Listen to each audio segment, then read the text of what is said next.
Jai Hind everyone. Today we'll be studying about propensity. So what does the law of propensity says? It says that when income of an individual increases, the consumption increases at a decreasing rate. माने जो consumption होता है वो बढ़ता है but उसके बढ़ने की गति ये कम हो जाती है. And the savings increase at increasing rate. माने जो सेविंग्स होते हैं वो बढ़ते हैं और उनकी जो बढ़ने की गति है वो बढ़ जाती है. ठीक है. So when we draw the graph it will be more clear.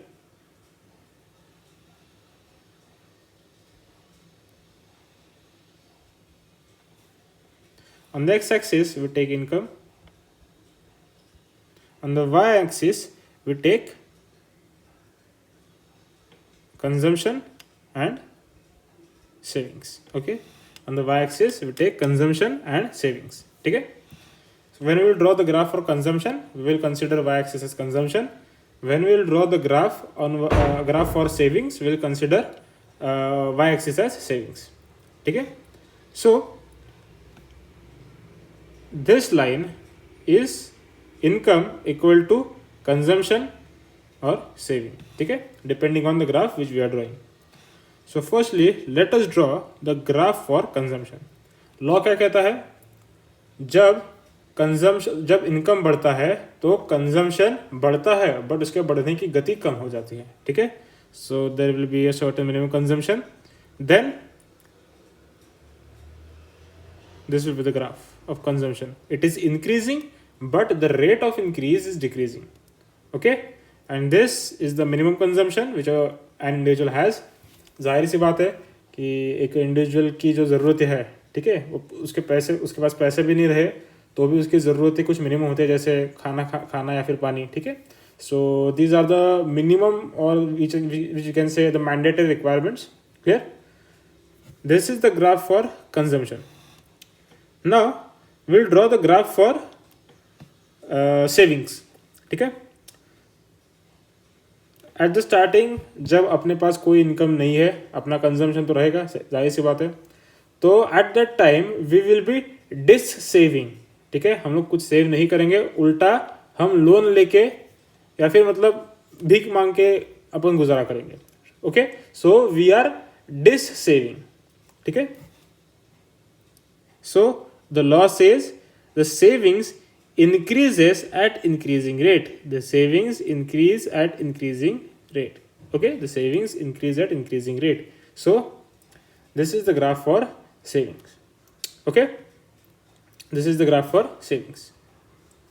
Now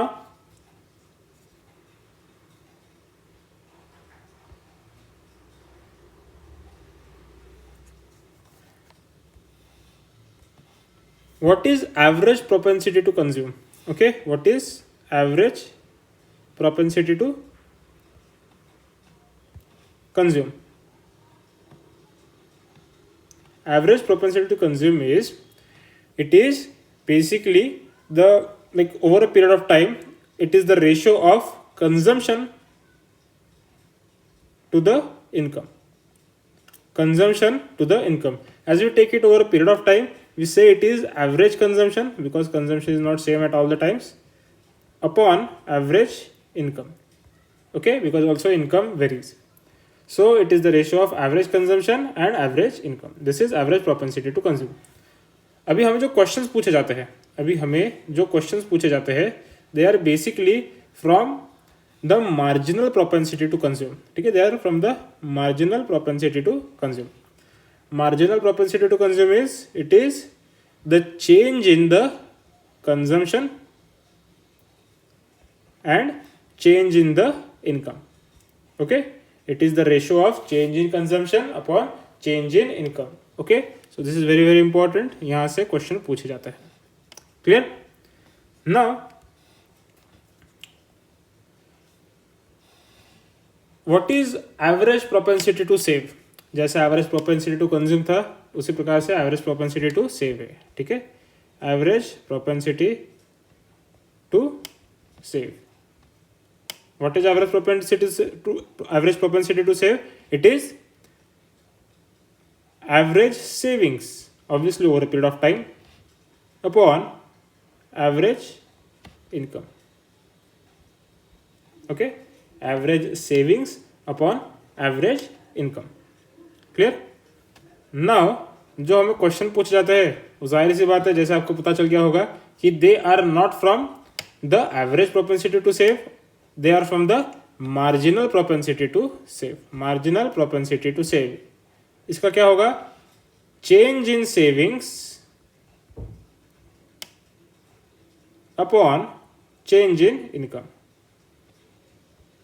okay, delta savings upon delta income. It is the ratio of change in savings to change in income. ठीक है. नाउ अभी यहाँ पे एक important point आपको relation याद रखना है एमपीसी और एमपीएस के बीच में. What is the relation between MPC and MPS? See, if we add MPC and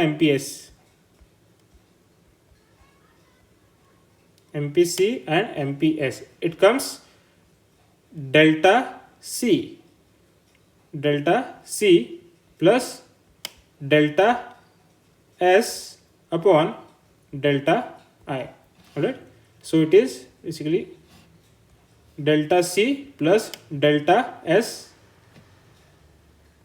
upon delta I. ठीक है ना. मुझे बात बताओ कि delta C plus delta S, obvious सी बात है कंजम्पशन और सेविंग्स दोनों को मिला के अपना इनकम बनता है. So delta C plus delta S is equal to delta I. So this equation becomes delta I upon delta I, that is equal to 1. Okay, so very very important जो एक result आपको पता चल गया, that is MPC plus MPS equals 1. Very very important result, यहां से आपको question पूछे जा सकते हैं.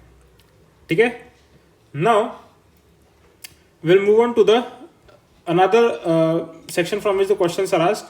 दे are from the multiplier effect. अपने को द मल्टीप्लायर इफेक्ट पूछा जाता है, द मल्टीप्लायर का वैल्यू क्या है पूछा जाता है. ठीक है. सो मल्टीप्लायर इज बेसिकली कि आप अगर कुछ एक पैसा खर्च करते हो, सो वहाँ पे क्राउड इन इन्वेस्टमेंट होके इन्वेस्टमेंट, या फिर आप अगर कुछ पैसा खर्च करते हो तो वहाँ पे बेसिकली 10 रुपये खर्च करने पे 100 रुपये का आपको एडवांटेज मिलता है. ठीक है, 10 रुपये खर्च करने पे आपको 100 रुपये का एडवांटेज मिलता है. I give an example. Suppose Delhi से मणिपुर एक रोड कंस्ट्रक्ट कर लिया गया. ठीक है, दिल्ली से मणिपुर एक रोड कंस्ट्रक्ट किया. अभी जो रोड कंस्ट्रक्ट किया है इसकी वजह से ट्रांसपोर्टेशन बहुत इजी हो जाएगा. सो इसकी वजह से यहाँ पे क्या होगा, यहाँ पे एक कोल्ड स्टोरेज कोई खोलेगा, फिर यहाँ पे कोई फूड प्रोसेसिंग इंडस्ट्री खोलेगा, यहाँ पे कोई ढाबा खोलेगा. ठीक है. सो व्हाट हैपेंस दैट जब गवर्नमेंट ने 10 रुपये का यहाँ पे इन्वेस्टमेंट किया तब क्या हुआ, यहाँ पे और पैसा डालने के लिए लोग आ गए. ठीक है, there is crowding in. So this is known as multiplier effect. ठीक है. सो इन अ क्लोज्ड इकोनॉमी, अगर आपको क्वेश्चन पूछा गया in a closed economy what is the value of multiplier. So value of multiplier क्या होता है? Value of multiplier equals 1 upon 1 minus MPC, marginal propensity to consume. Multiplier equals 1 upon 1 minus MPC. जाहिर सी बात है अगर आप ज़्यादा पैसा खर्चा करोगे तो आपको रिजल्ट ज़्यादा मिलेगा, आपको इनकम ज़्यादा मिलेगा. ठीक है, इसलिए लोग बोलते हैं ना कि डोंट वेस्ट योर मनी, मतलब आइडल मत रखना मनी को, कहीं ना कहीं इन्वेस्ट करते रहना चाहिए. तो जितना आप इन्वेस्ट करोगे उतना आपको ज़्यादा मल्टीप्लायर इफेक्ट या फिर उसको आपका ज़्यादा रिजल्ट मिलेगा. ठीक है. सो जैसे अपन यहाँ पे देख सकते हैं, अगर आपका मार्जिनल प्रोपेंसिटी टू कंज्यूम ज़्यादा है तो आपका मल्टीप्लायर ज़्यादा रहेगा. अगर आपका मार्जिनल प्रोपेंसिटी टू कंज्यूम कम है तो आपका मल्टीप्लायर कम रहेगा. ठीक है. So that's it in this concept. Thank you.